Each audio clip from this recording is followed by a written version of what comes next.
Des commentaires francs et directs pour mettre en lumière l'actualité du jour.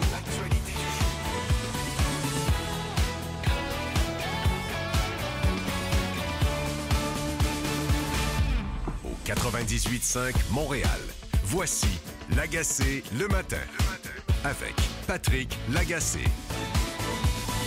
M. Trump, il était amical, il était chaleureux avec M. Trudeau. C'était une ouverture parfaite pour nous de parler de comment intégrer l'économie canadienne avec les États-Unis. On parle de Lion électrique. L'adoption des autobus n'est pas aussi rapide qu'il avait été anticipé. Lion est de soins palliatifs parce que les contrats ne sont pas là.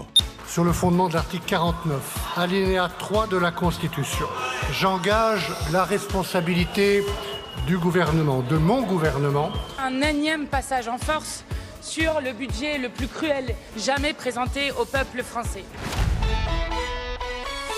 Voici Patrick Lagacé. Mardi le 3 décembre, merci d'être là. Vous pouvez nous écrire au 985, juste avant le tour d'horizon de l'actualité. Météo, aujourd'hui, nuageux, 40 % de probabilité d'averse de neige. Ce matin, il fera moins 3 degrés aujourd'hui. Même possible que vous voyez présentement de la neige. Il y en avait quand l'équipe est sortie quand nous sommes sortis de nos maisons ce matin, de nos appartements. Il y avait cette petite couche fine qui tombait. Demain, mercredi, encore de la neige qui va débuter en mi-journée, une accumulation de 2 cm. Ce sera moins 1 degré. Jeudi, encore de la neige, 2 degrés. En ce moment, à Montréal, il fait moins 3 degrés. Je commence avec cette nouvelle qui concerne Justin Trudeau et Donald Trump. On sait que les deux chefs de gouvernement et futurs chefs de gouvernement, dans le cas de M. Trump, se sont rencontrés en Floride la semaine passée. C'est une rencontre qui n'avait pas été annoncée à l'avance. M. Trudeau, qui a été invité par M. Trump à Mar-a-Lago, qui est son domaine là, en Floride. Et on a entendu, il y a quelques instants, Dominique Leblanc, le ministre de la Sécurité publique du Canada, qui était à notre antenne hier, qui nous a raconté comment ça s'est passé. Il y a d'autres informations qui commencent à couler dans les médias américains. Et sur le site de Fox News, ce matin, on peut lire que Trump a suggéré que le Canada devienne le 51e État après que Justin Trudeau lui ait dit « Écoute, si vous instaurez ces tarifs douaniers de 25 %, vous allez tuer l'économie canadienne. » Est-ce que c'est une blague? Il semble que ça riait jaune à la table de Donald Trump du côté des Canadiens. Et ce qui frappe dans cet article-là, que vous pourrez aller lire sur le site de Fox News, là, c'est que M. Trump l'a étiré longtemps, la blague. Et quand quelqu'un a dit « Écoutez, M. le Président, si le Canada devient un État américain, ça va être un État assez progressiste. Lots of liberals up there. » Beaucoup de libéraux au Canada. Libéraux avec un petit L. Et Trump a dit, peut-être qu'on préfère 2 États américains avec le Canada. Toujours est-il que, évidemment, c'était une blague. Je le souligne, elle a été étirée longtemps. Mais M. Trump a dit, écoute, moi, j'ai un problème avec la balance commerciale. C'est-à-dire que les Américains importent plus de biens canadiens que le contraire. Et ça, c'est une obsession chez M. Trump. Beaucoup d'économistes qui disent que c'est pas si grave que ça selon les pays. Les Américains viennent chercher beaucoup de nos ressources. On leur envoie beaucoup d'aluminium. Il y a beaucoup de parties d'automobiles qui traversent la frontière, qui reviennent au Canada quand les autos sont construites, etc., etc. Lui, il est obsédé par ça. Et ce qu'il a dit à M. Trudeau, c'est, écoute, ce que tu me dis, c'est que si je ne mets pas ces tarifs-là, on va continuer à avoir la balance commerciale déficitaire. Donc, vous allez continuer à faire de l'argent sur notre dos. Il voit toujours ça, le commerce, comme une sorte de dîner de con. Allez lire ça, c'est assez surprenant, inquiétant. Je sais que tout le monde s'en est tenu à des déclarations là, un peu optimistes, un peu lignifiantes. Mais quand on lit le texte de Fox News, évidemment, le Canada n'est pas sur le point de devenir un État américain. Mais comme je vous dis, ce qui me frappe dans cette nouvelle-là, c'est qu'il a étiré la blague, M. Trump, assez longtemps. Revenons au Québec. Lion électrique. Lion électrique, Québec est prêt à mettre de l'argent pour aider Lion électrique, la compagnie de camions, d'autobus électriques là, qui a bénéficié de beaucoup d'aides publiques, là, 200 millions depuis quelques années. Si et seulement si, il y a des partenaires étrangers, il y a des partenaires du privé. Il y a une chronique à lire aujourd'hui dans le Journal de Montréal, c'est celle de Michel Girard qui dit « Pas un sou de plus de Québec dans le Lion électrique ». Et justement, il énumère ce qu'on a mis là-dedans. Il énumère ce que ça prendrait pour que le lion électrique fonctionne. Et ce qu'il dit, c'est au privé maintenant de faire sa part. Vraiment très intéressant texte à lire. On va rester sur l'électrification. Toujours dans le Journal de Montréal et dans d'autres quotidiens, là. Québec qui veut geler la hausse de la facture résidentielle d'Hydro à 3 %. Le premier ministre l'avait promis. Il y a un projet de loi qui s'en vient, le grand projet de loi sur l'énergie au Québec. Ce projet de loi, il n'est pas sur la glace, mais on ne va pas s'empresser de le faire cheminer à l'Assemblée nationale. Pourquoi? D'abord, il y avait toute la question des tarifs qu'il fallait régler, mais aussi cette menace de M. Trump d'imposer des tarifs douaniers de 25 % sur tout ce qui vient du Canada, incluant l'électricité. Et on a des contrats avec les Américains, on a des contrats qui sont établis, on a des contrats qui sont dans le pipeline, etc. Et là, les menaces de M. Trump là, font en sorte qu'on redoute à Québec une certaine incertitude. Donc, on attend à lire, là, parce que c'est sûr que, comme dit la ministre Christine Fréchette, l'arrivée de la nouvelle administration Trump vient changer la donne, ce qui explique que ce méga projet de loi, il est sur la glace. Qscale, c'est une compagnie dont on a peu entendu parler. C'est un succès dans le traitement des données. Ce sont des centres de traitement informatique dans la région de Lévis. Ce sont des jeunes qui ont lancé ce projet-là. Des jeunes qui ont une expérience dans le numérique. Je pense à Martin Bouchard, là, qui était là au balbutiement de l'Internet au Québec. C'est recyclé. Il semble que ce soit un succès. Il semble qu'il y ait là, des clients, du financement. Pas de misère à avoir du financement à hauteur de dizaines de millions pour faire ces centres de traitement informatique. Il y a des clients, mais pas d'électricité. Pourquoi? Parce que ça bouffe énormément d'électricité. Et le fondateur, Martin Bouchard, prend la parole dans la presse aujourd'hui. Vous pouvez lire ça, là, c'est sous la plume de Camille Dauphinet-Pelletier. Lui, il dit, on est présentement bloqué dans notre développement. Pourquoi? Parce qu'il faut que Hydro-Québec, il faut que le gouvernement du Québec donne le feu vert à des blocs d'énergie. On le sait, les compagnies énergivores doivent avoir doivent avoir le feu vert du gouvernement du Québec pour avoir des blocs d'électricité. Et on essaie d'attirer des entreprises qui viennent d'un peu partout. Il y a cette obsession du côté du gouvernement d'avoir des jobs payantes, là. Donc, on met beaucoup d'efforts pour attirer, par exemple, des Nordvolt, mais pas que des Nordvolt. Là, vous avez une compagnie qui est créée par des Québécois, qui est au Québec, qui veut rester au Québec, et on est bloqué dans le développement parce qu'on n'a pas les blocs d'énergie. Il y a quelque chose d'un peu absurde dans la saga de Qscale. Vous pourrez aller lire ça dans la presse aujourd'hui. Et parlant d'investissement, dans ce cas-ci, d'investissement là, un peu malheureux, histoire absolument spectaculaire. Dans le Journal de Montréal, c'est Jean-François Cloutier qui nous rapporte ça. Vous connaissez la famille Rémillard, Lucien Rémillard, qui a fait fortune à une époque, au Québec, dans le traitement des déchets, a vendu sa compagnie et là, il habite maintenant aux Bahamas. Il a deux fils. Il a deux fils qui s'appellent Julien et Maxime. Les deux sont des hommes d'affaires.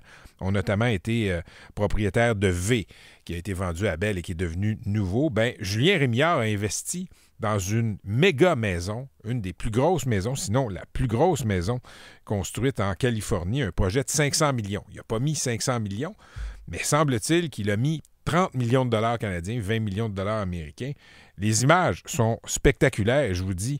21 chambres, 42 salles de bain, un gymnase, une boîte de nuit, un bowling, un cinéma. Vraiment, maison qu'à peu près juste, j'imagine, des gens comme Elon Musk peuvent acheter. Garage pour 50 voitures, 5 piscines. La construction qui a duré une dizaine d'années. Tout ça est en train de prendre le bord. Ça va être vendu, oui, mais il y a une chicane d'investisseurs et M. Rémillard, pas Lucien, mais Julien Rémillard, pourrait perdre 20 millions de dollars. Et toujours dans le rayon des investissements qui ont mal tourné, à lire dans la presse aujourd'hui, il y a une histoire qui nous vient de l'Inde. La Caisse de dépôt qui a investi 1 milliard en Inde sur une autoroute. L'autoroute a été privatisée et la Caisse a soumis une offre, voulait l'acheter. Et jusque-là, il n'y a pas de problème avec ça. Notre bas de laine investit un peu partout dans le monde. Et c'est de voir où on peut avoir des opportunités. Qu'est-ce qui pourrait être rentable pour les Québécois? Donc, on achète cette autoroute-là, 1 milliard de dollars environ. Et le problème, c'est que les gens qui représentaient la Caisse dans cette affaire-là, ils ont été impliqués dans une affaire de corruption toujours avec un lien avec l'Inde dans une autre affaire. Et le deuxième soumissionnaire, lui, pour acheter l'autoroute en Inde, il était à 575 millions. Donc, on a payé du côté de la caisse presque 2 fois le prix du deuxième soumissionnaire. Quand même des questions à poser. Et dans le papier là, qu'on peut lire dans la presse, là, c'est Julien Arsenault et Hugo Jonca qui ont écrit ça. Il y a des experts qui disent il y a des questions à poser à la Caisse de dépôt sur cet investissement-là. Allez lire ça, c'est quand même assez troublant. Société des alcools du Québec, les fêtes approchent et la SAQ a trouvé le moyen d'augmenter, les prix sur 1000 produits. C'est dans le journal Le Soleil, là, juste avant Noël. 998 produits courants qui ont subi début novembre là, une hausse de prix. Montant moyen des augmentations, là, ça touche là, surtout les spiritueux et les vins. 35 $ par bouteille. Il y a quand même plus de 2000 produits là, qui sont restés stables. Même 61 qui ont été baissés de 63 sous en moyenne. Et ça fait suite. Là. Au mois de mai, il y avait déjà eu une augmentation d'un montant moyen de 53 sous sur plus de 2000 produits. J'attire votre attention sur un texte d'opinion, une chronique du chroniqueur spécialisé en santé dans le Globe and Mail. Il s'appelle André Picard et il lève un drapeau rouge sur ce qui se passe avec la grippe aviaire. Au Québec, il y a des fermes qui ont été touchées par des cas de grippe aviaire. Il a fallu procéder à l'abattage de volatiles. Ça, c'est une chose. Mais il y a des êtres humains au Canada, aux États-Unis, qui ont été infectés. Comment? Il y a un mystère. Et ça, je vous le dis, là, ça fait quelques années quand même là, qu'il y a des résurgences comme ça d'épisodes de grippe aviaire. Ça touche les animaux. La crainte des experts en santé publique, la crainte des virologues, c'est que le virus mute et se transmette aux humains de plus en plus facilement. Donc là, il y a des cas qui sont à l'étude en Colombie-Britannique, en Oregon, donc sur la côte ouest, et on se demande comment se fait-il qu'ils ont été infectés. Une des craintes, c'est que, justement, ça commence à se transmettre d'humain à humain. Et André Picard prononce, citant là, des experts, le mot en P, le mot pandémie. Je sais que personne ne veut l'entendre. Il ne s'agit pas d'être alarmiste, mais il y a quand même un contexte qui est particulier aux États-Unis. D'abord, la grippe aviaire circule depuis des années, un peu partout. Mais aux États-Unis, vous avez une administration qui arrive. On nomme des gens à des postes clés, comme Robert Kennedy Jr., qui, lui, va devenir ministre de la Santé, si la tendance se maintient, ministre de la Santé de Donald Trump. Et il y a plein de gens, comme M. Kennedy, comme d'autres personnes, qui sont encore fâchés de la réponse du gouvernement américain pendant la pandémie, de la réponse de santé publique. Et on nomme des gens à des postes clés qui ont été des négationnistes du virus, qui ont été des négationnistes de l'efficacité des vaccins, de certaines mesures. Vous avez ces gens-là qui s'en vont au pouvoir, qui vont être aux commandes dans un contexte où il y a une transmission assez inexpliquée présentement de la grippe aviaire à certains êtres humains. Est-ce que ça va, ce virus, mourir de sa belle mort? On ne le sait pas. On l'espère. Mais disons que les gens qui sont aux commandes de la santé publique, quand M. Trump va commencer son mandat, ont une vision autrement plus, disons, laxiste de ce qu'un État devrait faire en cas de pandémie. Des nouvelles de notre belle et bonne Société de l'assurance automobile du Québec. Il y a 2 nouvelles aujourd'hui dans les quotidiens que vous devez lire. D'abord, dans le journal Le Soleil, l'équipe d'enquête des journaux des coops de l'information qui nous apprend que la SAAQ a 7 mois de retard pour les états financiers. En tant que société d'État, on est tenu de livrer des états financiers. Il y a toutes sortes de documents qu'on doit soumettre à l'Assemblée nationale. 7 mois de retard. Qu'est-ce qui explique ça? Bien, écoutez, ce qui explique ça, c'est la même patente qui explique que vous avez eu des problèmes à vous faire émettre des permis de conduire, certificat d'immatriculation, vendre une voiture. C'est le fameux système informatique de la SAAQ qui déraille. Ça a même un effet pour la livraison de ces états financiers, c'est à lire dans Le Soleil. Et ça n'empêche pas, remarquez, que la SAAQ qui fait appel à des services des firmes de services conseils, des consultants en informatique pour 450 000 $. Vous pouvez lire ça, c'est Geneviève Lajoie, la journaliste du Journal de Montréal, qui sort cette nouvelle-là. Il y a un gel de recrutement dans la fonction publique. On ne peut pas embaucher présentement pour des postes permanents, mais vous pouvez embaucher des consultants. Et pour un demi-million, un autre demi-million, là, ça s'ajoute à tous ces millions qui ont été engloutis dans tous les contrats numériques informatiques. On parle de 500 millions depuis quelques années pour la transformation numérique à la SAC. Bien, on ajoute un autre 450 000. CPE, je le sais que vous êtes nombreux, les parents, à être inquiets parce que il y a un mouvement de grève dans les CPE, un mouvement de moyens de pression. On le sait, il y a certains CPE, là, à la faveur de cette négociation des intervenantes avec le gouvernement du Québec, qui ont enclenché des moyens de pression. Il y a des CPE qui ouvrent plus tard. C'est la même chose pour des garderies en milieu familial. Et demain, il y aura une grève dans certains CPE. Donc, vérifiez avec vos CPE. Il y a des CPE qui vont être fermés. Et là, Radio-Canada nous arrive avec une nouvelle ce matin. Il y a un CPE neuf à Rimouski qui est en manque d'éducatrices depuis son ouverture. Ça vient d'ouvrir. On voudrait accueillir plus d'enfants. On pourrait accueillir jusqu'à 78 enfants et on en accueille présentement seulement 37. Et ça, c'est symptomatique de ce qui se passe dans le réseau des CPE, dans le réseau de garde au Québec au sens large. On n'a pas assez d'intervenantes. Elles quittent. Et elles quittent dans un contexte où elles estiment être mal payées. Il y en a beaucoup qui vont faire autre chose. Et quand on regarde la relève, Thomas Gerbet de Radio-Canada a sorti des nouvelles assez inquiétantes sur ce front-là dans les derniers jours, dans les dernières semaines.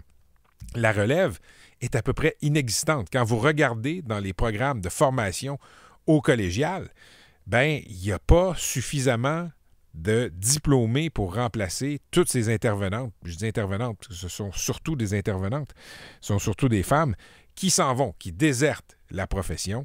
Et un peu plus tard à l'émission, on va parler à un intervenant, un ancien intervenant qui va être avec nous. Lui, il a décidé de quitter. Pourquoi? Pas assez payant.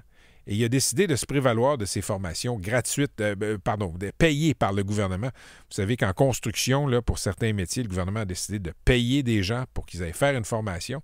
Bien, c'est une façon de déshabiller Paul pour habiller Pierre dans ce cas-là, parce que lui, il aimait son métier. Il s'appelle Ghislain. Il aimait son métier.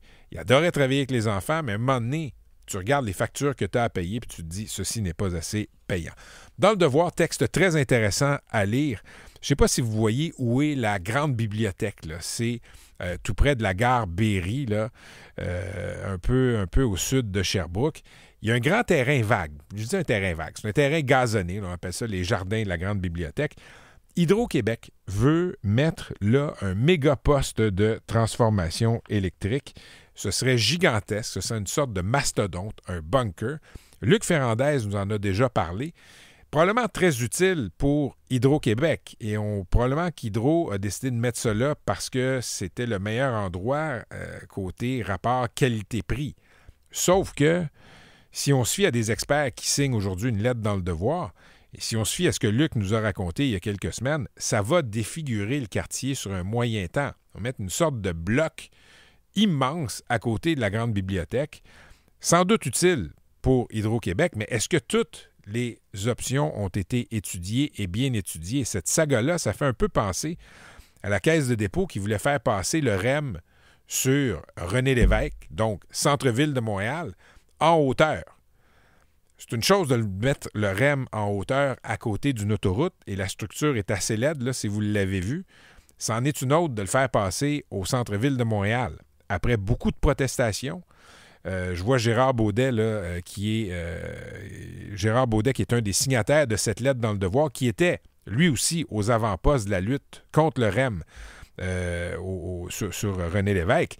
Il dénonçait ça comme il dénonce, encore une fois, ce méga-poste d'Hydro.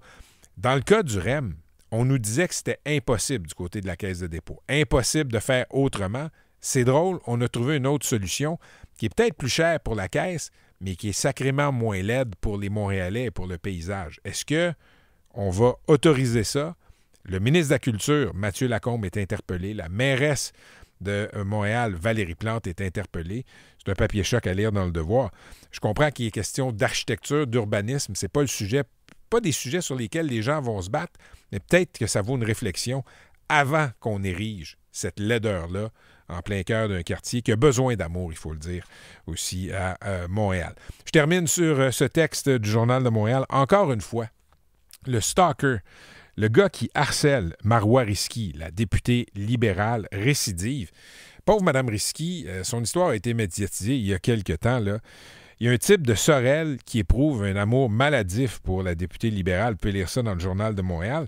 C'est la 3e fois qu'il est accusé de harcèlement criminel à l'endroit de la politicienne. Il est en amour avec Mme Risky. Il pense même dans sa tête qu'ils ont déjà été en couple. Rien de ça est vrai. Tout ça est le fruit de son imagination. Ça pourrit la vie de Mme Risky. Et on le voit au Québec, encore une fois, nous sommes extrêmement tolérants. C'est la 3e fois qu'il se fait arrêter, ce monsieur-là. Voici Patrick Lagacé. Si vous avez des enfants qui sont en service de garde, comme des CPE, vous le savez, les éducatrices, les éducateurs sont des gens de cœur. Et ce ne sont pas juste non plus des surveillants. Ils sont là pour éduquer. Ils ont des attentes, ils ont des rapports à remplir sur ce que l'enfant a appris aujourd'hui. Donc, si vous avez des enfants présentement en CPE, vous le savez comment ça fonctionne. Et vous le savez à quel point c'est un service essentiel dans vos vies. Mais vous savez aussi qu'il y a des négociations qui s'en vont nulle part avec le gouvernement du Québec. Et selon les CPE, selon les services de garde, selon les différentes affiliations syndicales, il y a des moyens de pression. On a ouvert plus tard, on a fermé plus tôt. Il y a demain journée de grève qui est prévue dans certains CPE, là, donc informez-vous. Et j'ai pensé recevoir quelqu'un en studio qui a été intervenant. C'est quelqu'un que je connais. Il s'appelle Ghislain Leblond. Il a travaillé 21 ans comme éducateur en CPE à Montréal, 17 ans au même CPE dans l'est de Montréal. S'est occupé du fils de ma conjointe pendant des années. Et c'est un CPE qui est comme tous les autres, où tout le monde fait sa part, malgré les bris de service. Pourquoi les bris de service? Parce que les éducateurs, les éducatrices désertent la profession parce que c'est pas très bien payé. Bonjour, Ghislain Leblond. Bonjour, Patrick. Tu peux approche-toi un peu de ton micro. Oui. Ghislain, d'abord, merci d'accepter de venir expliquer pourquoi tu es parti de la profession que tu aimais, c'est-à-dire éducateur en CPE. Mais avant ça, raconte-nous comment tu es rentré comme éducateur. Qu'est-ce qui t'attirait là-dedans? Au fait, c'est des circonstances qui m'ont amené à être éducateur. Moi, j'ai étudié en psychoéducation. Je voulais être intervenant auprès de la délinquance. Puis un jour, il y a une amie qui m'a appelé, qui m'a dit « On a besoin d'éducateurs. Tu peux-tu venir essayer? Peut-être que tu aimerais ça. » Donc, j'ai essayé. Finalement, je suis tombé là-dedans. J'ai fait quelques CPE avant de trouver un CPE stable. Puis je suis resté là pendant 17 ans. J'ai adoré ce métier-là. J'ai trouvé ça extrêmement valorisant. Tu enseignes des bases de la vie aux enfants. C'est des bases qui vont rester toute leur vie. On apprend à vivre en société. On apprend à être propre. On apprend l'autonomie. On apprend à attacher notre manteau. C'est des choses simples, mais des choses qui vont rester toute ta vie. Donc, c'est quand même je trouve que c'est quand même un domaine important. Malheureusement, au Québec, il y avait du sens pour toi. Oui, ça avait du sens. Oui, c'est ça. J'ai été surpris à un moment donné. Ma blonde, elle m'a dit « Ben, Ghislain est parti. » Comment ça, Ghislain est parti? Ben oui, il est parti. Il a décidé d'aller travailler en construction. Puis là, ce qu'on a fini par comprendre, c'est que tu as quitté le métier que tu occupais d'éducateur, pas parce que tu n'aimais pas ça, mais parce qu'à la fin, quand tu fais les comptes, c'était pas assez payant. Non, c'est pas du tout payant. Écoute, ça coûte cher. On parle beaucoup du 30 de l'heure, mais malheureusement, on paye... c'est au sommet de l'échelle. Au sommet de l'échelle. Mais malheureusement, là-dessus, on ne compte pas qu'on doit payer les assurances à nous tout seuls. Donc, déjà, en partant, on enlève un 200 le fonds de pension, c'est payé par les employés. Donc, rapidement, on se rend compte qu'on a une paye d'à peu près 1 200 maximum, là, malgré qu'on fait 35 heures semaine. Combien tu faisais à la fin, là, quand net par semaine, tu faisais combien? Environ 1300, 1200. Net? Oui, net. Okay. Puis, qu'est-ce qui a été le point de bascule, Ghislain? Qu'est-ce qui a fait que tu t'es dit, OK, je ne peux pas continuer comme ça? Bien, au fait, les factures commencent à s'accumuler. Moi, j'ai des enfants qui sont dans le sport, sont très impliqués dans le sport-études. Mais juste l'inflation, le coût de la vie, puis à un moment donné, j'ai fait, mais là, je ne peux plus continuer, malheureusement. J'ai besoin de quelque chose de plus payant. J'ai besoin d'aller explorer. J'ai pas le choix. Il faut que je mette du pain sur la planche. Fait que là, il y a des options comme j'aurais pu aller travailler chez Costco, déjà qui font plus que nous. Les caissiers là-bas font plus que nous. À la SAQ, ils font plus que nous. Il y a plein de domaines qui font plus que nous. J'ai exploré, j'ai eu la chance de prendre la formation de la construction. C'est ça, tu as décidé de te lancer dans la formation payée par le gouvernement là, en ferblanterie, je pense. Charpentier-menuisier. Charpentier-menuisier. mais qui me rapporte beaucoup plus que mon salaire de base, de mon salaire net du CPE. OK, attends une seconde, on va décortiquer. Tantôt, tu me disais 1200, c'est aux 2 semaines. Oui. Aux 2 semaines, OK, parfait. Là, tu as le 750 par semaine que Québec te paye pour la formation en menuiserie. Puis ça, c'est pas imposable? Non, c'est pas imposable. Fait que tu Parce fais que plus... c'est une bourse d'études, au fait, qu'ils nous donnent. Fait qu'il y a plus dans tes poches dans formation, en construction, que quand tu étais éducateur? Exactement. J'ai 1500 aux 2 semaines de déposer. Donc, j'ai déjà 200 $ de plus qu'à la fin, que j'avais au CPE. Disons que le choix n'est pas bien difficile. Non. Puis là, je vais aller travailler dans la construction. Je vais commencer comme apprenti numéro 1. Et je vais faire à peu près le même salaire que je faisais au top de l'échelle du CPE. En commençant comme menuisier. En commençant comme menuisier, oui. Environ le même salaire. Je recule un peu la cassette, Ghislain. Tu me disais tantôt, nous, en parlant des éducateurs. Mais t'es plus éducateur. Non, je sais, mais j'ai encore un attachement, veux pas. Ça fait pas longtemps que j'ai quitté.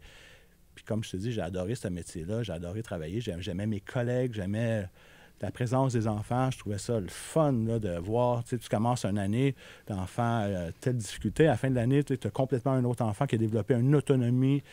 C'est le fun de voir ça. Et t'as fait ça pendant des années. Tu as été délégué syndical aussi. Et là, ces dernières années, il y aurait 10 000 éducatrices, je dis éducatrices parce que c'est principalement des femmes, qui ont quitté là, depuis 3 ans, depuis 4 ans environ. Qu'est-ce qui s'est passé dans les dernières années pour qu'il y ait une désertion comme ça? Il y a plusieurs raisons. Le numéro 1, c'est probablement le salaire. Le salaire, on ne se le cachera pas. Tu peux faire beaucoup plus dans n'importe quel autre domaine que dans les CPE. Pourtant, on s'entend, c'est une technique... 3 ans d'études. 3 ans d'études au cégep, là. Mais c'est la technique la moins payée, de loin, de moins payée. Deuxièmement, il y a le fardeau de la tâche qui est un petit peu plus grand. On a de plus en plus d'enfants à besoins particuliers. Mais on n'a pas nécessairement beaucoup d'aide de la part de l'employeur et du gouvernement pour ça. Donc, c'est plus difficile. Mais je t'arrête une seconde, Ghislain Leblond, parce que ce que tu me décris là, c'était vrai il y a 5 ans, il y a 6 ans, il y a 7 ans, mais c'est juste depuis quelques années qu'il y a une désertion, que les intervenantes, les intervenants s'en vont. Qu'est-ce qui s'est passé, tu penses, récemment? Récemment, je pense qu'il y a eu depuis la pandémie, il y a eu des offres plus intéressantes ailleurs. Avec la pénurie de main-d'œuvre qu'on a subie. Oui, exactement, la pénurie de main-d'œuvre. Donc, on a eu plus d'offres. Avant, il y avait le taux de chômage était plus élevé, on avait moins... Les gens changeaient moins d'emploi. Maintenant, les gens, aussitôt qu'ils ont une opportunité d'avoir plus de salaire, vont aller chercher, puis c'est un peu normal. Comme les CPE, on est moins bien payés, les gens désertent beaucoup pour ça. Désertent aussi pour les conditions de travail qui coûtent cher, très cher. J'avais déjà parlé dans une entrevue. Nous, on doit manger avec les enfants, on doit leur enseigner comment manger, mais il faut payer nos repas qui ne sont pas fournis par le CPE. Il y a plein de petites choses comme ça qui font qu'au bout de la ligne, c'est mieux d'aller travailler ailleurs. As-tu un message pour les parents qui apprécient le travail des éducatrices, des éducateurs dans leur CPE, mais là, qui regardent les perturbations, les moyens de pression, puis qui commencent à être tannés? Je comprends les parents. Je comprends certainement les parents. C'est pas facile. Je suis parent moi-même. Par contre, les éducateurs et éducatrices n'ont pas d'autre option bien que faire la grève. Et même là, ça ne fait même pas bouger le gouvernement. Je vais juste donner un exemple. Le gouvernement offre beaucoup moins aux éducateurs et éducatrices qu'il a offert au Front commun. Oui. Quand même une bonne différence. Puis on ne voit pas d'avancée dans les négociations. En tout cas, ce que j'ai comme feedback, là, parce que je ne suis plus là. Donc, on est rendu là. On n'a pas le choix. Mais il ne faut pas s'inquiéter.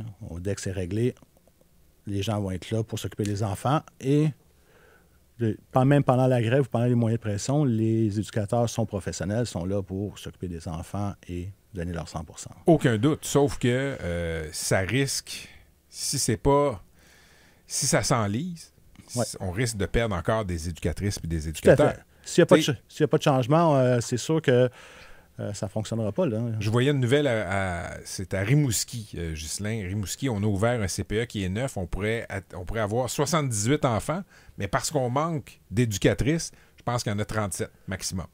Oui, bien, je ne suis pas surpris. Puis au CPE Réa, où est-ce que je travaillais, on a le même problème. Au fait, les gens qui démissionnent, on a de la misère à les remplacer. Donc, les gens quittent, mais il n'y a personne pour prendre la place. Donc, ils font affaire avec des agences. Qui envoient des éducatrices qui coûtent beaucoup plus cher que les employés permanents au CPE. Oui, et que ces agences-là payent plus que les CPE. Il paraît que c'est un casse-tête aussi pour les CPE de jongler qui va être là ce matin, qui ne sera pas là. Tout à fait, parce que là, ça dépend des agences. Les agences envoient la personne qui est disponible. Puis des fois, ils n'en ont pas de disponible. Des fois, aussi. ils n'en ont pas, exactement. T'ennuies-tu de ton ancien métier? Oui, je m'ennuie de mon ancien métier, je m'ennuie de la présence des enfants. Veux pas, ces enfants-là, tu arrives le matin, tu es fatigué, mais les enfants, ils ont tellement une joie de vivre, ils sont tellement contents que tu as de l'énergie tout d'un coup. Ça t'énergise. Oui, ça t'énergise. Je ne le cacherai pas, c'est un emploi qui est quand même stimulant. Tu es toujours hyper stimulé, donc mentalement, des fois, tu peux être fatigué, mais les enfants t'apportent tellement que au bout de la journée, tu es satisfait de ta journée. Tu sais que tu as fait un travail important. En tout cas, les enfants s'ennuient. Toi et les parents aussi. Ghislain, merci pour ce que tu as fait dans ce CPE et tu l'as fait très, très bien pendant des années. Je suis vraiment déçu comme citoyen de voir que tu étais obligé à un moment donné, en faisant les comptes, de te dire je vais changer de métier parce que éducateur en CPE, c'est pas assez payant. Merci. C'était Ghislain Leblond qui a travaillé 21 ans comme éducateur en CPE à Montréal et on l'a perdu, je dis on, comme société, comme on en a perdu tant d'autres comme lui, des milliers d'éducatrices, d'éducateurs en CPE qui ont choisi de s'en aller. Pourquoi? C'est pas assez payant. Ghislain, lui, a décidé de faire une formation en construction, fait plus désormais en étant payé pour sa formation par le même gouvernement qui négocie avec les éducatrices. Merci beaucoup, Ghislain.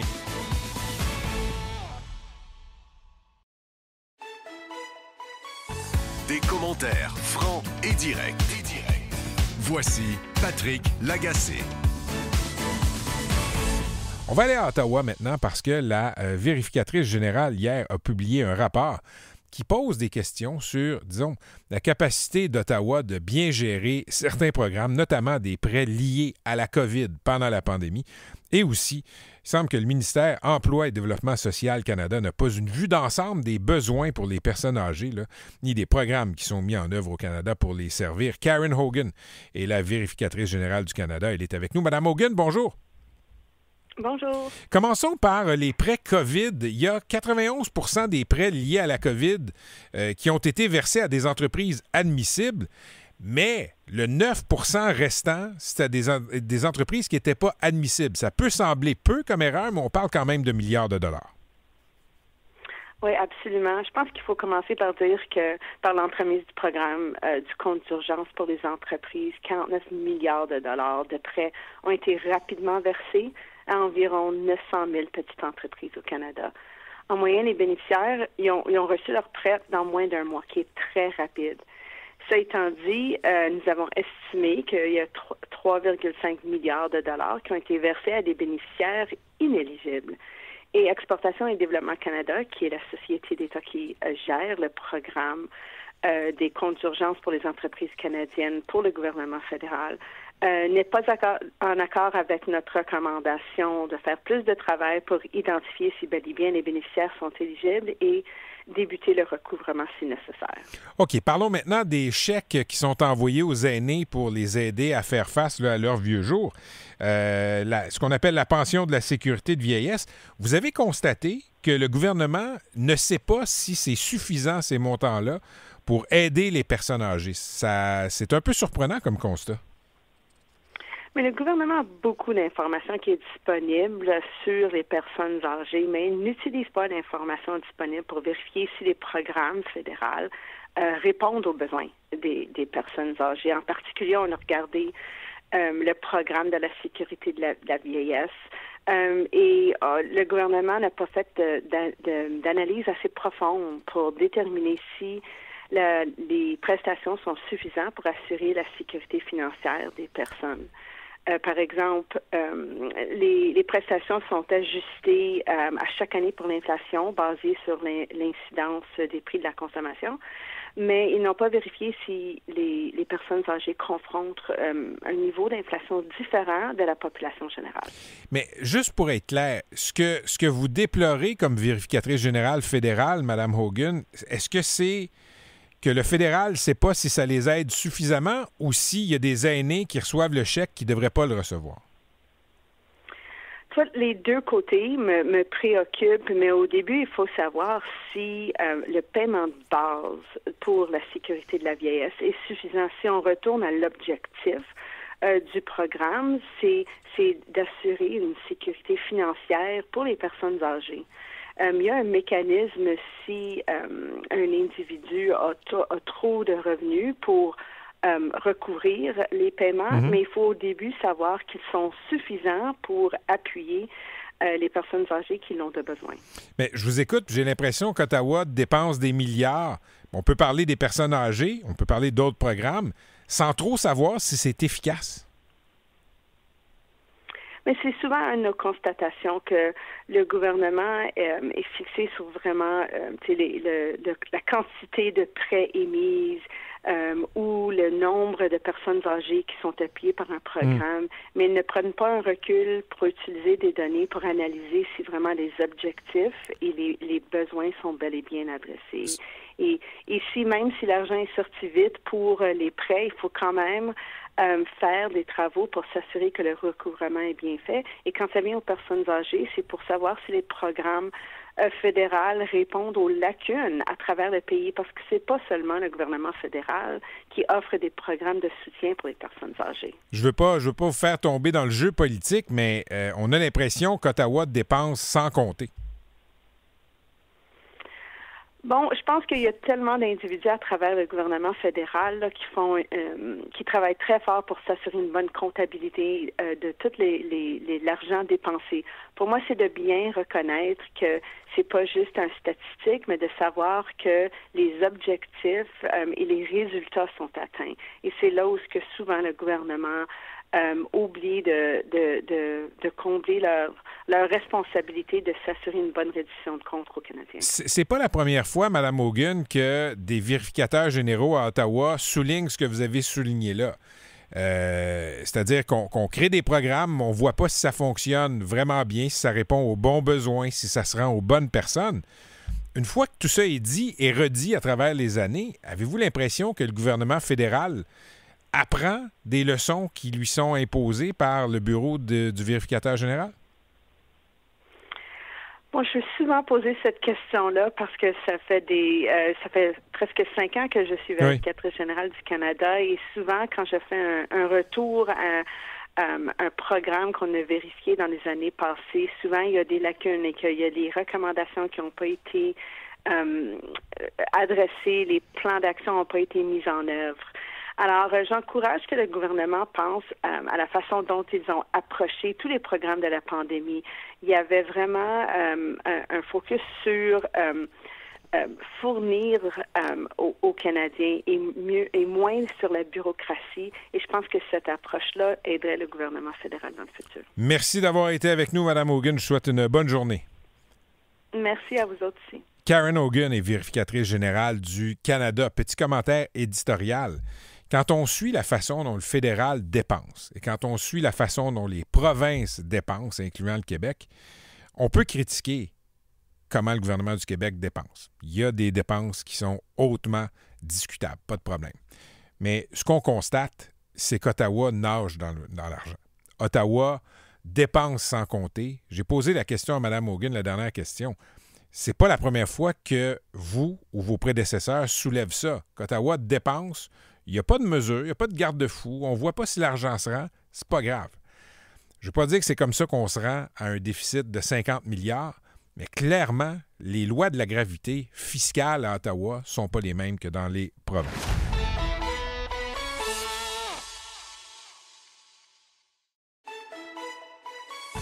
Des commentaires francs et directs. Voici Patrick Lagacé. Parlons maintenant de la grève des postes. On le sait, les postiers, là, ça fait 2 semaines qu'ils sont en grève. Et ça pose beaucoup de questions sur, disons, le modèle d'affaires de la Société canadienne des postes, mais aussi sur les commerçants. Marie-Ève Fournier en parlait tantôt, beaucoup de commerçants qui comptaient sur Poste Canada pour expédier des biens là, qui sont commandés pour les achats des fêtes, mais il y a aussi beaucoup d'organismes de bienfaisance, beaucoup d'organismes qui dépendent de dons, de charité, de chèques dans les bonnes vieilles enveloppes envoyées avec des timbres, qui sont en train d'en souffrir. On en parle immédiatement avec Jean-Sébastien Boudreau, il est directeur général des partenariats corporatifs et communautaires à la Société canadienne du cancer. Monsieur Boudreau, bonjour. Bonjour, M. Lagacé. Ça vous affecte, vous, le fait que les facteurs sont en grève présentement?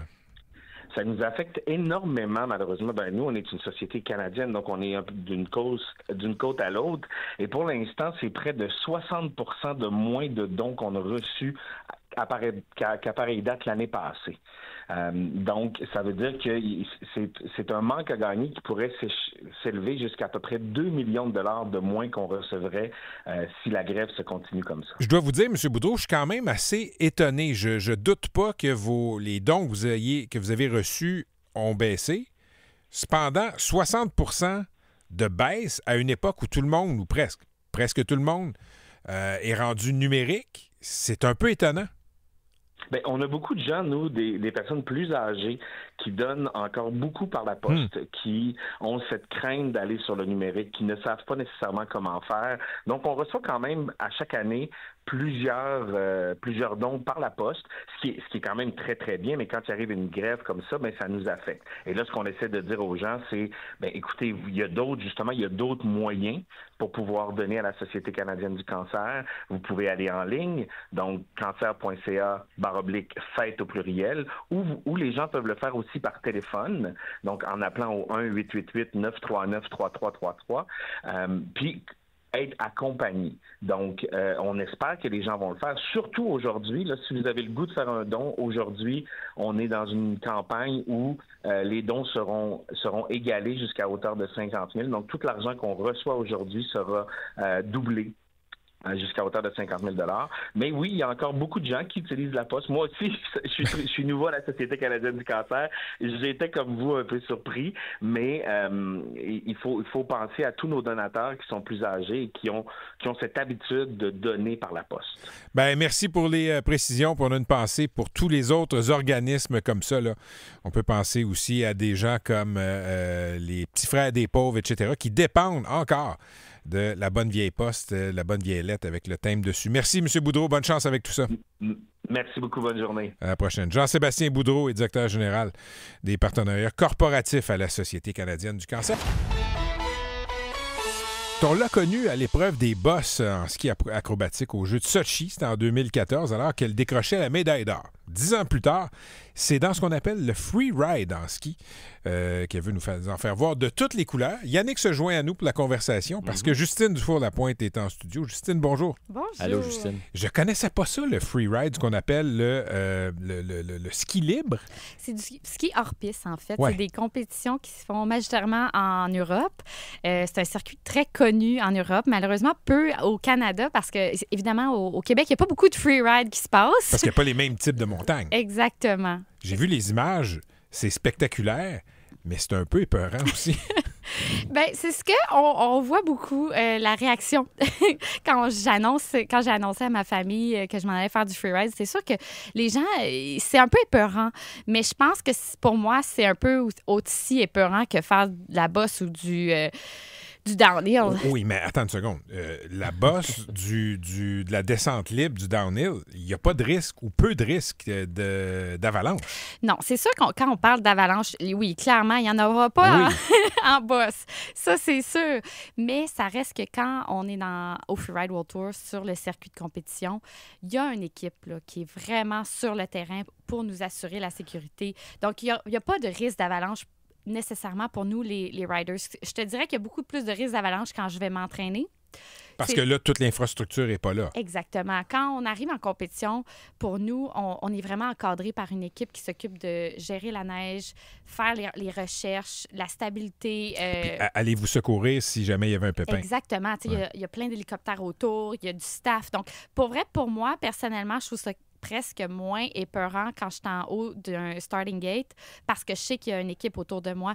Je pense que le plus gros danger, en fait, c'est quand j'ai dû commencer à faire du freeride puis m'aventurer moi-même à me dire, bon, ben, il faut que je me trouve un coach, il faut que je m'enseigne, il faut que je devienne vraiment une pro là-dedans. Donc, c'est ça qui était difficile. Je trouve que c'était plus au niveau de l'entraînement, de ne pas prendre des risques sans savoir vraiment où est-ce que tu t'en vas. Et Justine Dufour-Lapointe, tu as commencé là-dedans, tu t'es lancée dans le freeride, recrue en 2023, championne du monde en 2023.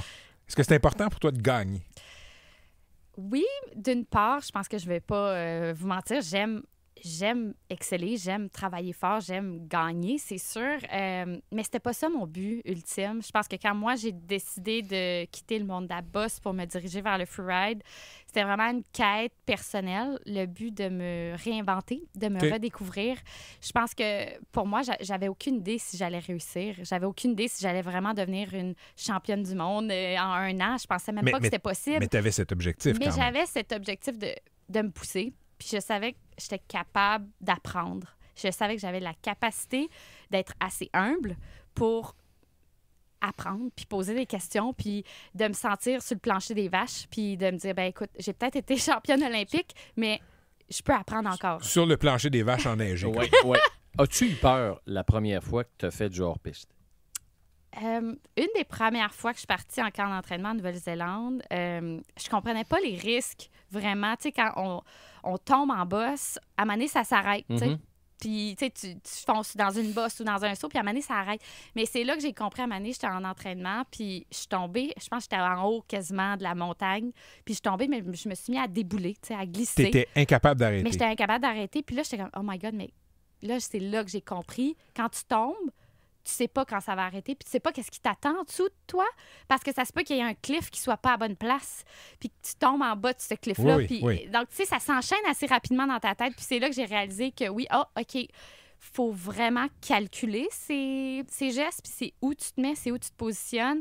Donc, ça a été beaucoup d'apprentissage à faire sur la lecture de la montagne, puis je pense que c'est vraiment ça qui fait en sorte que tu es sécuritaire sur la montagne. Mais tu me disais hier que ton background de skieuse de Bosch t'a beaucoup aidé dans ce que tu fais présentement dans cette nouvelle discipline-là. Pourquoi? Je pense que, comment je pourrais vous décrire, le ski acrobatique, là, c'est comme un peu de la gymnastique. C'est comme apprendre la base d'être un bon gymnaste sur ses skis. Puis, pour moi, le freeride, c'est comment être un bon skieur dans un environnement, comment lire la montagne. Donc, toutes ces petites techniques-là que j'ai eues dans la bosse de gymnaste, je peux les amener d'une sorte. C'est pas pareil. On s'entend, là, je veux pas avoir le même look puis la même technique parce qu'on s'entend, t'es pas habillé pareil, t'as pas le même équipement, les skis sont plus larges et tout. Sauf que ça reste que cette technique-là est toujours en moi puis les réflexes sont toujours là. T'as fait du ski acrobatique, médaillé olympique, des championnats du monde, etc. Donc, ça a été une partie de ton identité. Oui. Là, tu fais du freeride en montagne, dans les Alpes, des vraies grosses montagnes. Qu'est-ce que tu aimes le plus d'un point de vue de plaisir pur? Oh mon Dieu, beaucoup de choses, beaucoup de choses. Je pense que pour moi, il y a un sentiment de liberté énorme, d'être en haut d'un sommet, d'entendre le silence, d'être complètement connecté avec la nature. Pour moi, c'est vraiment faire du ski, c'est ça, là. Donc, tu as plus de fun là, dans le freeride, ta nouvelle discipline, que dans toutes tes années de sport olympique, de sport... Je pense pas que... Je pourrais pas comparer à ce niveau-là parce que je pense que pour moi, je suis tellement gratifiante puis heureuse d'avoir vécu toutes ces années-là en bosse. Ça reste que ça a été des années d'expérience incroyable, d'adrénaline, de pression, de stress qui m'ont fait en sorte que j'ai développé tellement en moi mon athlète, ma perfectionniste, ma skieuse que je suis aujourd'hui. Puis je pense qu'en fait, peut-être, j'aurais pas eu la capacité d'apprécier autant maintenant ce que je fais en freeride. OK, mais Justine, je recule la cassette une seconde là, parce que tu t'apprêtais à raconter quelque chose de vraiment fascinant, puis je m'excuse, je t'ai interrompu. Tu es en haut de la montagne, puis là, tu dis il y a le silence, la nature. Amène-nous en haut de la montagne, là, puis explique-nous ce qui arrive avant que tu t'élances. Bien, c'est ça qui est assez spécial avec le freeride, c'est que dépendant de la température, de la météo, de la journée, des fois, on monte la montagne à l'aide d'hélicoptères. Donc, on se lève le matin au lever du soleil, on monte en hélicoptère, ce qui est vraiment assez incroyable comme, comme setup. Mais il y a des matins aussi qu'ils n'ont pas le temps, puis ou pour X raison, on doit la monter à pied. OK. Ouais, c'est assez haut quand même. Exactement. Des fois, ça me prend... Je l'ai fait l'année passée, Verbier. Je l'ai monté à pied. Ça m'a pris 1h30 avant de skier, avant de descendre. Wow. Donc, je vous dirais que c'est une expérience T'as pas d'équipe soi, avec toi. Rien, pas d'harnais. Tu montes à pied. J'étais à 4 pattes pendant 1h30. Wow. Les mains. Parce que t'es dans la poudreuse. T'es dans la poudreuse. Évidemment, il y a des gens qui sont là pour... tracer le chemin avant qu'on monte, mais ça reste que c'est une expérience en soi. Puis pour moi, je vous le dis, j'ai peut-être l'air complètement cinglée de trouver ça malade, mais pour moi, c'était tellement un de mes moments préférés. De monter comme ça, de peiner comme ça, là. Tu te sens tellement privilégié. Je me suis sentie comme la personne la plus chanceuse sur cette terre que de vivre cette expérience-là, de me lever au lever du soleil, d'aller skier la plus belle montagne qu'il y a en Suisse, puis de représenter mon pays. Pour moi, je sais pas comment vous dire, mais la fierté que j'avais de monter ça, là, je me sentais vivante quand je savais qu'à la maison, il y avait ma mère qui était sur un lit d'hôpital. Oui, qui se mourait d'un cancer. Fait que la joie de vivre, que de vivre des choses aussi extraordinaires. Puis, tu sais, je suis une skieuse professionnelle. J'ai vécu 12 ans sur le circuit de la Coupe du Monde, puis maintenant, j'ai juste le plaisir de skier pour moi. Je le fais pas pour personne d'autre. T'as moins de pression. J'ai moins de pression parce que je pourrais demain changer de métier, puis ça serait aussi correct. Il n'y a pas personne qui me met de la pression de vouloir faire du freeride. Je le fais parce que ça me passionne, puis je trouve ça juste complètement fou. On s'entend, j'ai 30 ans, je pourrais pas faire ça indéfiniment non plus, mais là, j'en profite. Je vis pleinement ce trip-là que je peux vivre, qui est de faire du freeride, puis ce qui est les plus beaux sommets qu'il y a sur cette terre. Mais Pat parlait de pression. Quelle pression tu préfères? Celle quand tu étais skieuse de boss avec des gens autour du parcours et des millions de téléspectateurs qui te regardent descendre, ou la pression du danger qui peut occasionner le freeride? J'y pense pas trop au danger, je vous avouerai. C'est vraiment... Il faut que tu fasses complètement abstraction de ça. Je pense que sinon, tu oublies ça, là, ça marchera pas. Mais je pense que oui. Mais c'est toujours là quand même. C'est toujours là, mais j'ai une partie de moi en haut, je la coupe, je l'enlève de ma tête. Mais oui, je pense que la pression de savoir qu'il y a des gens qui te regardent m'a toujours passionnée, m'a toujours amenée à performer mieux. Quand je skie en haut du Freeride World Tour, ce qui est drôle, c'est qu'on entend un drone. On n'entend pas grand-chose. Qui est en train de filmer. Mais tu as un drone en haut-dessus de ta tête qui te filme. Puis ça, pour moi, je l'imagine toujours comme c'est ma famille qui me regarde. Parce que tu n'as pas le choix, tu te sens vraiment seul au monde. Il n'y a pas de crowd nécessairement autour de toi comme en ski de boss où tu entendais les gens, les supporters à côté de toi dire « Ah ouais, Justine! » Puis je me souviens, là, je skiais dans mon parcours de boss, puis je pouvais entendre certains fans, c'était toujours les mêmes, puis j'étais capable de les entendre à chaque fois. Mais là, en freeride, il n'y a pas ça. Il y a ce vide. Puis je pense que pour moi, le drone représente un peu ma famille. Je l'entends se promène autour de moi, puis je suis comme « C'est eux autres. C'est ma bonne pression positive qui me permet de me pousser encore plus loin dans ma performance. Tu as peut-être des fois le vertige sur les grands monts comme ça. Est-ce que tu as le vertige en pensant à ce que sera ta vie, Justine, après le sport, après le ski? J'ai arrêté d'avoir ce vertige-là. Mais tu l'as eu. Mais je l'ai eu. Quand je me suis lancée dans le freeride, encore une fois, sachant pas si j'allais réussir, j'avais peur. J'avais excessivement peur. J'avais le vertige de pas réussir parce que, veux pas, tu as réussi toute ta vie, tu veux continuer de le faire. Puis, on dirait que pour moi, d'avoir réussi à me lancer dans l'inconnu, de me lancer dans un nouveau défi, puis de voir que tout était possible, finalement. Puis quand tu mets ton cœur, quand tu mets ta passion, quand tu mets des efforts, ben tu sais quoi, ça va peut-être marcher. On dirait que ça m'a donné cette liberté-là d'arrêter de me mettre cette pression-là à qu'est-ce qui va arriver après le sport, qu'est-ce qui va après le ski.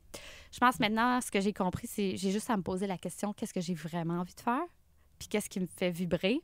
Parce qu'après ça, tout est possible. Donc, en fait, je pense que c'est ça que je trouve beau avec le freeride. Ça m'a donné ce cadeau-là d'arrêter d'avoir le vertige, finalement, de qu'est-ce qui se passe après le ski, parce que je pense que les possibilités sont infinies maintenant. Le calendrier commence en janvier en Espagne, puis il y a une épreuve au Canada aussi, en février. Très excitant. Tu dois avoir hâte, ça? Oui, pour nous, c'est sûr que de pouvoir skier au Canada, ça va être vraiment un cadeau. C'est proche. C'est dans l'Ouest. Puis il y a beaucoup de Québécois qui s'y rendent, les grands fans de ski. Ah oui? La première année que je suis allée, il y avait tellement... C'est où? à Kicking Horse, près de Calgary.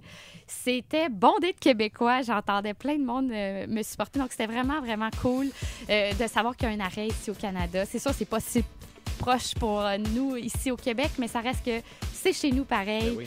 Et c'est le fun de pouvoir y être. Justine, c'est la première fois que je t'interviewais. Je dois te dire, t'es aussi bonne en entrevue que sur tes skis. Ben voyons, Merci beaucoup. Merci. Bonne chance avec tous tes projets. C'est un plaisir Merci, de te Justine. recevoir en studio. Merci, Yannick, de t'être étiré un peu. C'était Justine Dufour-Lapointe, athlète olympique et athlète, on peut le dire maintenant, tout terrain.